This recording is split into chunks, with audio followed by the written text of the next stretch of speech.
Awesome. Well, this is a week where you wait with great anticipation. Um, I have, uh, there's not a lot of men in my world that I have on a respect level like I have for Scott Johnson. I've learned a lot through him. We became fast friends. I so appreciate his friendship, and we're both encouragers. We just go about it in a different way. I'm the highly emotionally charged one, and Scott is the steady Eddie. And I so appreciate his friendship, and I appreciate more so what he means to this ministry.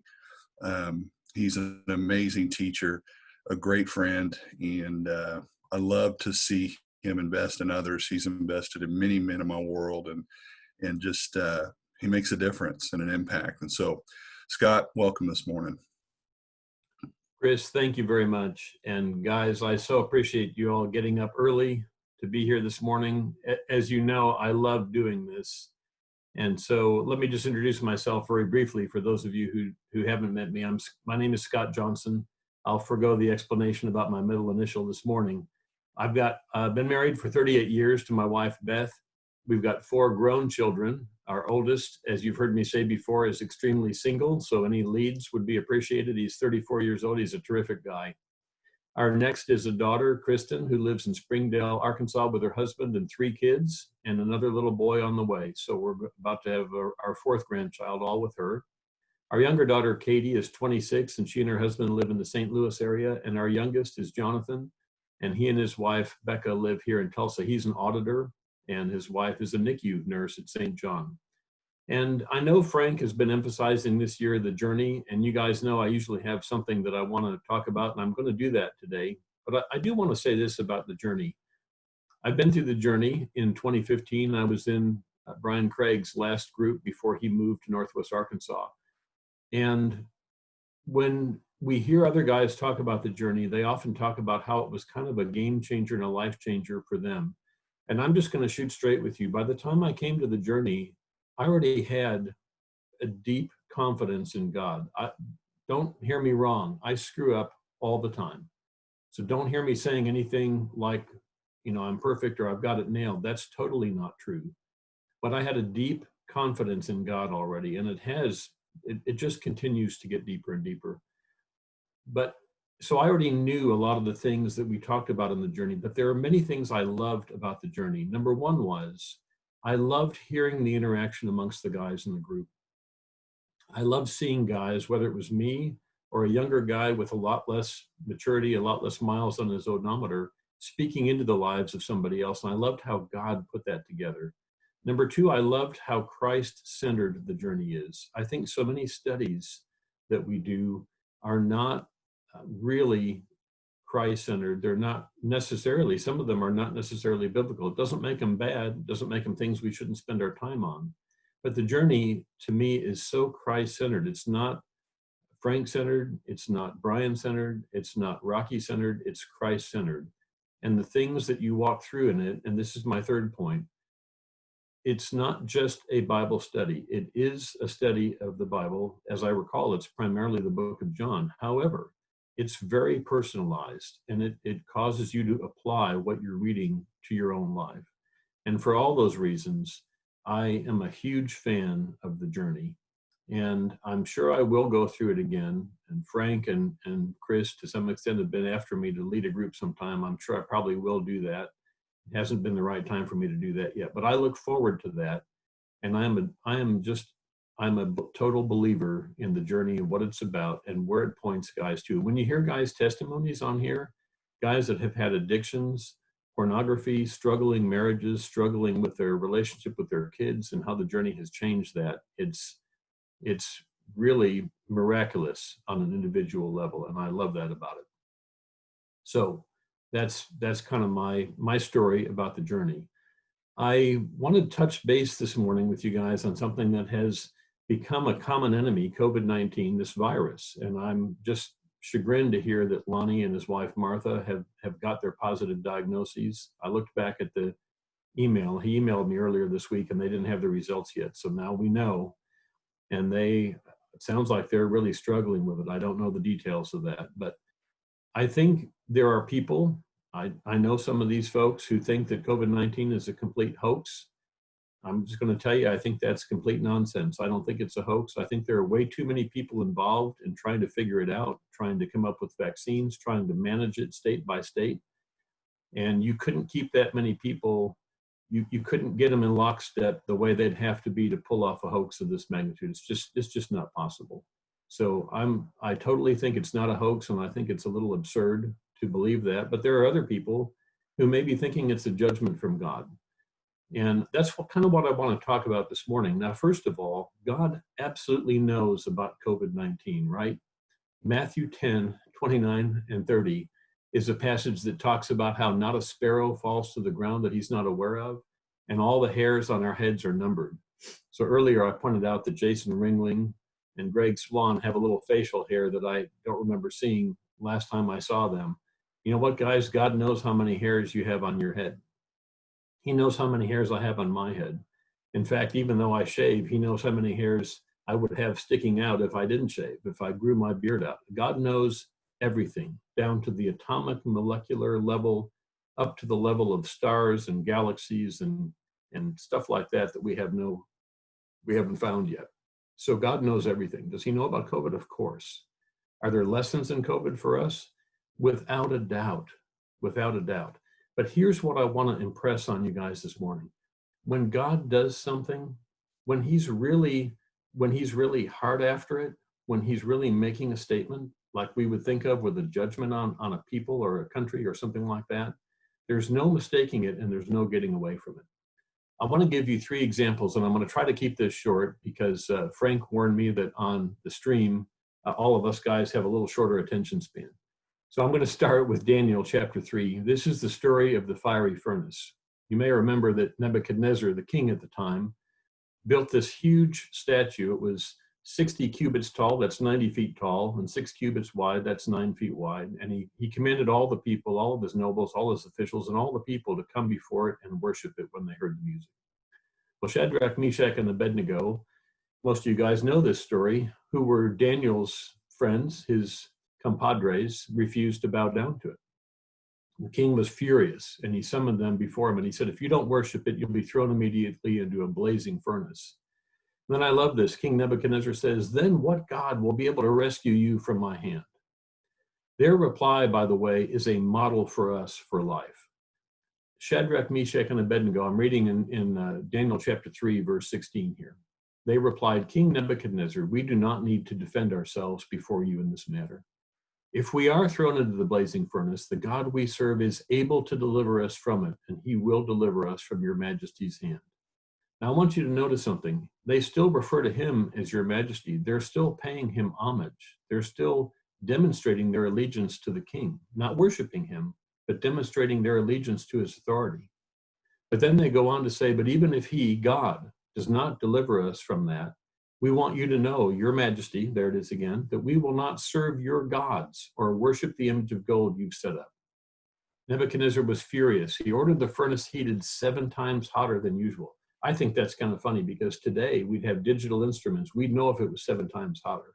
I don't think they had any idea whether it was really 7 times hotter, but that was the king's order. 7 times hotter than usual, whatever that meant. And he commanded some of the strongest soldiers in his army to tie them up and throw them into the furnace. So Shadrach, Meshach, and Abednego, wearing robes, trousers, turbans, and other clothes, were bound and thrown into the furnace. Now, here's what I want you to hear. This is something that's always struck me about this story. The king's command was so urgent and the furnace so hot that the flames of the fire killed the soldiers who took up Shadrach, Meshach, and Abednego. Right? So whatever the door was, whatever the opening was to this furnace, just the heat coming out of the door killed the strongest soldiers in the king's army who were ordered to tie these guys up and throw them in there. But even though they died just from the heat escaping the opening, King Nebuchadnezzar, as he gazed into the opening from wherever his perch was, said, I see 4 people in there, and the 4th looks like a son of the gods. I believe that was Jesus Christ, pre-incarnate, walking around in there with these 3 guys. What an experience. Nebuchadnezzar calls the 3 guys to come out, and he and all of his other officials look at them. And it says in verse 27, they saw the fire had not harmed their bodies, nor was a hair of their heads singed.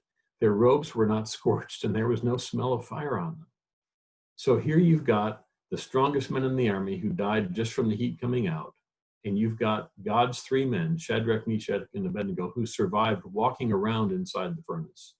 When God does something, when he does something big that's really, is really for an effect to show who he is, there's no mistaking, there's no discussion. There's no need to question or wonder if it's God. There's no other explanation when he does that. Second story, Daniel in the lion's den, chapter 6 in Daniel. Another story you guys know very well. You know that Daniel's counterparts, not his friends, but the other officials that felt they were in sort of in competition and he was threatening them, they wanted to find a way to get rid of him. They knew he was very devout and prayed, and they realized they couldn't find anything wrong with his character. So they go to King Darius, who loved Daniel, and they said, King, let's make a deal. For 30 days, nobody can pray to anyone but you. Well, the king thought that sounded like it was pretty reasonable, so he signs it. And in the book of Daniel, like in the book of Esther, which is one of my favorite books to teach, it tells us over and over again that the king's edict could not be changed. It could not be rescinded, and it couldn't be modified. So immediately they catch Daniel praying, as was his practice, 3 times a day in an open window where everyone could see him. They rush to the king, and these tattletales, basically. They rush to the king and say, see, look, he's praying. You've signed the edict. You have to do him in. Well, the king was very upset. He couldn't sleep that night, right? So they drag Daniel to the lion's den. The king tries to figure out a way out of this predicament because he doesn't want to throw Daniel in there. He loves Daniel. But he realizes he's left with no choice. And so the lion's den, from the way it's described, sounds like it was a hole in the ground. So they toss Daniel in. There's lions in there. They're clearly hungry. We'll get to that in a minute. And they push a stone over the top. And the king and his officials seal that stone with all of their rings so that there's no question the next morning that it hasn't been changed. The king couldn't sleep that night. He didn't eat, couldn't sleep. At the first light, he gets up and he rushes to the lion's den. He comes near. He says, Daniel, are you all right? Daniel says, may the king live forever. God has sent his angel, my God. Gentlemen, this is our God Daniel's talking about. Daniel says, my God sent his angel and he shut the mouths of the lions. They have not hurt me because I was found innocent in his sight, nor have I ever done any wrong before you, your majesty. There is your majesty again, just like Shadrach, Meshach, and Abednego with the fiery furnace. The king was overjoyed and gave orders to lift Daniel out of the den, lifting him, again, indicating that this is kind of a hole in the ground. And when Daniel was lifted from the den, no wound was found on him because he had trusted in his God.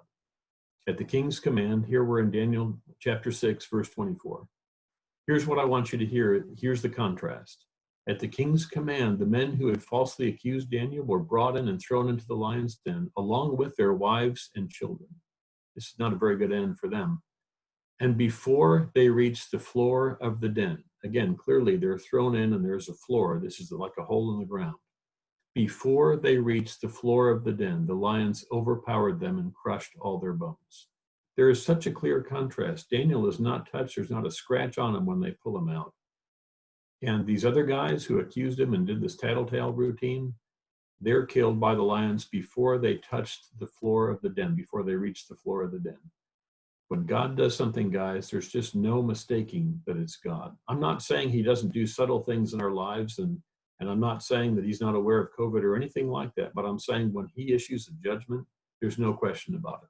Third story I want to relate to you, and there are dozens of these in the scriptures, dozens, maybe hundreds. I haven't counted. Elijah and the 450 prophets of Baal. This is another one of my favorites, 1 Kings 18. Elijah's been for a long time separated from the nation. Ahab is the king, and Elijah's detested by Ahab because Ahab believes it's his fault that they haven't had any rain, and they're in a famine. They're in a terrible shape, but it's because of their sin. And so Elijah comes back and he meets with Ahab. And Ahab accuses him of bringing trouble on Israel. And Elijah says, I haven't made the trouble. You and your father's family have made the trouble. Now I'm going to show you something. And here is 1 Kings 18. I'm in verse 19 at the moment. Now summon the people, he says, from all over Israel to meet me on Mount Carmel. And bring the 450 prophets of Baal. Bring all these prophets. So they all show up and they bring 2 bulls. And Elijah says, look, there's 450 of you, there's 1 of me. We're going to find out who really worships the true God. So we're each going to cut up our bull and put it up as an offering. You guys start. And basically, it doesn't say exactly, but I infer that it's early in the morning, like maybe 6 o'clock in the morning when they begin this process. So they cut up their bull and they put it on the wood. And he says to them, here's the ground rules. No one can light their altar on fire. You're going to pray and you're going to appeal and you're going to petition your God or your gods, however that worked, and let your gods put the fire on. If they can't put the fire on, what kind of gods are they? So you go first. So they do. They put everything up there, and all the people say, this is a good test. We agree with this. So they call on the name of Baal. It says here from morning till noon. So this is many, many hours. They're calling on the name of Baal, and nothing happens. And Elijah, we're in verse 27. I love this verse. He says, shout louder. Surely he's a god. Maybe he's deep in thought or busy or traveling. Maybe he's sleeping, and you have to wake him up. So they shout louder and louder. It says they slashed themselves until their blood flowed. Midday passed, and they continued their frantic prophesying until the time for the evening sacrifice. There was no response. No one answered. No one paid any attention. Then Elijah says to the people, come over here to me. Elijah takes stones, 12 stones for each of the tribes of Israel, and he stacks them up. He digs a trench around this whole thing. So a trench large enough to hold 2 seahs of seed. Now, I have to confess to you guys, I meant to look that up before this morning and I forgot. But we know that these trenches have got to be enormous trenches. You're going to hear why in a minute. He takes the stones, he puts them in the middle of this circular sort of moat around this altar. He takes firewood and he puts it on top of that. And he takes the bull that he's gotten that's been cut into pieces and puts it on top of that. Then, to top it off, he says to the folks, fill 4 large jars with water. Now, the text doesn't really tell us how large these are. I picture like 5-gallon bottles, like you'd have at a water cooler. I'm not sure that's right, but let's just go with it this morning. So 5 gallons of water times 4, that's 20 gallons of water. They pour it all over this thing. So the sacrifice, the wood, the soil, everything's soaked. Then he says, do that a second time. Another 20 gallons of water. Look, guys, I don't know, maybe it's 10 gallons, maybe it's 5 gallons, but I'm thinking it's a lot of water. It says large jars. Then he says, do it a third time. So again, my speculation is we're talking maybe 60 gallons of water here. And the water, it says, ran down the altar. So everything in the middle of this moat, this trench, is soaked, and it says it even filled the trench. Then at the time of the sacrifice, the prophet Elijah stepped forward and prayed. Get this prayer. This is in verse 36. Lord, the God of Abraham, Isaac, and Israel, let it be known today that you are God in Israel, and that I am your servant and have done all these things at your command. Answer me, Lord, answer me, so that these people will know that you, Lord, are God, and that you are turning their hearts back again. I want you to catch the theme of Elijah's prayer. It is to turn the people that were watching all this to God. Not to build Elijah up, but to turn them, to point them to God. That's what our whole lives should be about. Verse 38, then the fire of the Lord fell and burned up, get this, the sacrifice, the wood, the stones, and the soil. Even the stones and the soil vaporized, and also licked up the water in the trench. You see the contrast, guys? When God does something, there's no mistaking. 450 prophets of Baal shout and cut themselves from morning until dusk. Nothing happens. No matter how loud they shout, nothing happens.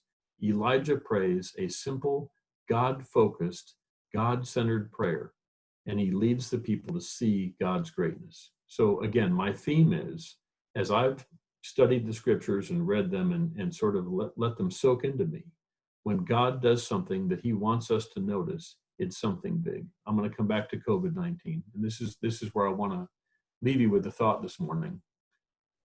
Look, the vast majority of people who get COVID-19 do have mild cases. Many are asymptomatic, and many have mild symptoms or symptoms that are flu-like. Not pleasant, not fun at all, but not necessarily lasting damage, hospitalization, and so forth. A majority of those who are hospitalized do recover from it. There are, at this moment, more than 150 vaccines in development for this virus all around the world. So here's my point. We as mankind, we're getting our arms around it. We've learned how to manage it. We've learned more or less, or are pretty confident about how it spreads and how we can prevent the spread of it. And we're getting our arms around it. And my problem with it is when God does something, there's no getting your arms around it. There's no mistaking it. So I think God has equipped us to solve this problem, just like we've solved other problems. We've got other vaccines in the past. We've solved other diseases and medical issues. Are there lessons in COVID-19 for us? Of course there are. Is it what I would call a judgment from God? I don't think so. And I just want to leave you guys with that thought. I'm not sure I'm right. I may get to heaven and the angels may say, Scott, look, all the stuff you were teaching, you got it wrong. Here you got it wrong. I don't know. It's entirely possible. But from where I sit, knowing what I know about the scriptures and seeing by example how God has worked these things in the past, I just don't see this as a judgment from God. And so I want to leave you with that thought, and I'll let you guys wrestle it this morning. I want to add one more thought, because the subject of masks has become somewhat controversial. And especially us who would label ourselves conservative Christians and conservatives in general, I find there's a certain amount of undercurrent of pushback, like, you can't make me wear a mask, I have my rights, and this sort of thing. So let me ask you a question. If any of us, we're guys, right? And we're all about, hey guys, watch this, or let's see if we can figure this out, or what would happen if we did this? So if we had an interest in microbiology, and if we had a couple of dozen Petri dishes just kind of sitting around the house and we wanted to figure out something to do with them, here's what we might do. We might try a little experiment where we put some Petri dishes on our dining room table and we didn't wear a mask and we just cough, and we try to spew out some germs and then see what happens. And then we'd put a second set on the table, separate from the first set. We'd put a mask on and we'd cough and spew things. I mean, it's the sort of thing guys do, just at a little more intellectual level. Well, guess what? A guy did that. This guy's name is Dr. Rich Davis. He's the clinical microbiology lab director. So he's highly qualified, and he's a PhD at Providence Sacred Heart Medical Center in Spokane, Washington. Now, Dr. Davis would be the first one to say, look, this is not an experiment. There's not a control. That wasn't my point. And on top of that, viruses are smaller than bacteria. He doesn't have COVID-19, but he did a normal experiment where they're just checking about the friendly bacteria that live in our mouths all the time that we need. He just did an experiment with Petri dishes to show what happens with and without a mask. And so what I want to do here, and take me just a second to get to the right screen, I want to share a screen with you that's going to show you the results of this test. So if you guys can just give me a thumbs up. I can see a couple of you. Can you see that? Thumbs up? Okay, good deal. So hopefully you can see my mouse kind of moving around. I just think this is so cool, because what this guy did is what any of us would do. Again, if we had a couple of dozen Petri dishes laying around the house and we thought one day, hey, how could we figure this out? This is what any of us would do. It's the sort of thing us guys love doing. It's less dangerous. So here's what he did. Here, this column here, the ones that are all red are with his mask on. And this column here are without the mask. And here's a picture of the guy, and this is what he did. And he posted this to Twitter, and it's been picked up by dozens of news outlets since this time. So he did one sneeze. By the way, he couldn't make himself sneeze. He tried to make himself sneeze with pepper. I love reading the guy's story, and he couldn't do it. So he had to fake the sneeze, but he did the best he could to simulate a sneeze. So here's one sneeze held kind of at arm's length. I'm going to say that's about a cubit or a foot and a half away, about the length from the hand to the elbow, roughly, as you can see in the pictures here. One sneeze did that, all kinds of growth in there. And again, these are not COVID growth. This is the friendly bacteria that lives in our mouth all the time, but he's just making a point. With the mask on, there's nothing. Singing, he sang for 1 minute, just like we'd sing in church, except we'd sing for 15, 20, 30 minutes. They're singing for 1 minute at that same length, nothing on the one with the mask. Excuse me, guys. There's talking. Looks basically almost identical to the singing one. Talking for 1 minute, and there it is with the mask, nothing. And there's two coughs at that same distance with no mask, and there it is with the mask. So in short, he's demonstrating, not scientifically. I'm sure it could be done scientifically, but I don't think the results would be a bit different. But he's demonstrating the effectiveness and the efficacy, I think is what we'd call it, of the mask. Here's the other one. This one was equally interesting, I thought. He put 3 dishes on one table. One was 2 feet away from him. One was 4 feet. One was 6 feet. And so he wore a mask, with one set, and he coughed 2 times in 15 seconds. I think that's what I read. Here it just says coughing for 15 seconds.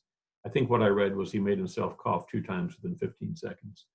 Anyway, you can see the 2'1's got one little spot there. Something's growing on that one, but just one.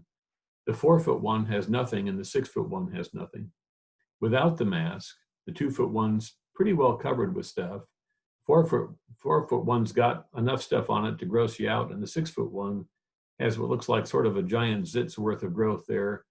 Even though that was 6 feet away, it's pretty good size. So I'm going to stop the share and come back to you guys here for a minute. So, is there anything in the Bible about masks? Of course not. There's nothing in the Bible about masks. There's nothing in the Constitution about masks. But here's my problem. Here's my problem with the idea of our rights. I'm not saying we don't have rights. I'm not saying we shouldn't assert rights, especially in terms of our government, in terms of our federal, state, and local governments. But biblically, so guys, stay with me here. I know this may rub some of you the wrong way. That's never my intention. Please know that. But I want to speak to you from a purely biblical standpoint on this. Biblically, we don't have rights. We're sinners. We deserve death, and what God gives us is total grace. What we have is grace, biblically, not rights. And I want to talk about the one another's, because I think this mask question falls squarely under the one another's. Here's 2. Philippians 2, 3, and 4. Do nothing out of selfish ambition or vain conceit. Rather, in humility, value others above yourselves, not looking to your own interest, but each of you should look to the interest of others. We're told to be other-centered from one end of the New Testament to the other, and that's what Jesus' entire life was about, was being other-centered. Romans 12:10. Be devoted to one another in love. Honor one another above yourselves. If you go to Bible Gateway and search the words love one another and just change the versions, it appears in the New Testament roughly 20 times. It depends on the version. Some a little less than 20, some 24 or 25 times. But love one another appears roughly 20 times in the New Testament. The words one another appear 59 times in the New Testament. Is there anything about masks in there? No. If the authorities tell us to wear masks, do we feel like they're violating our rights? They may be violating the rights given to us by the government. I'm just not going to engage in that argument, because for me, we're told that masks, and I think these Petri dishes show that masks do protect other people from whatever we might be carrying. Do we know we're carrying it? Nope. But they protect other people from what we might be carrying. And what I can't get away from, what has resonated with me as I've wrestled with this and thought through it, is I think that is, sorry to say, guys, for those of you who just are on the other side of this, I think that is completely consistent with the scriptures. And when I think about someone like Lonnie and his wife, whether I know him or not, I mean, I love Lonnie. I've known Lonnie for a little while now, and I love that guy. And when I think about a guy like Lonnie and his wife, who are struggling with this now and not really sure how it's going to turn out, I think about someone else that might be like that, that I will never know that I interacted with. But if I could be carrying it and I could stop them from getting it, I think that's completely consistent with what we're told in the New Testament. Honor one another above ourselves, not looking to our own interests, but each of us to the interest of the others. So I just want to leave you with that thought. It's not a command in the Bible to wear your mask. It's nothing like that. I don't have the authority to tell you that. I just wanted to give you what I consider to be a very scriptural perspective on that specific topic. And with that, guys, I'll just tell you again, I'm just grateful to be here. And let me say a brief prayer in closing, and I'll mute my mic. You're probably about ready for me to shut up by now. Heavenly Father, I am so grateful to you for this opportunity to speak. I hope that what we've done as we've looked at the scriptures has pointed to you from one end of this to the other. I thank you for each of the faces I can see and the names I can see on here, those I know and those I don't know. This is an appointment you've had on your calendar for all of us since before creation, Father. We thank you for it. We thank you for the opportunity to gather together, even if it is online. Jesus, you are our creator, and you are our redeemer, and you are the ultimate example of putting the needs of others above your own. And we thank you for that, Jesus. And it's in your name that I pray and ask these guys have a great day and a great weekend. Amen. Thank you, guys. Amen. Thank you, Scott. That was great. I appreciate it. For everybody else, guys, this is the time we go into prayer. So people generally start dropping off. Please don't do that. Get into these rooms and just lift up a brother. Share your praises and ask for prayers on things you need prayer for. But this is one of the more powerful times as well. We get great worship, a great message, and now we get to share with one another. So as I put you in rooms, please just click on that, and at the end, feel free to leave, and we'll go on our way and have a great weekend. So thank you, Scott. Thank you, guys. I'm gonna get us going on the prayer. Thank you.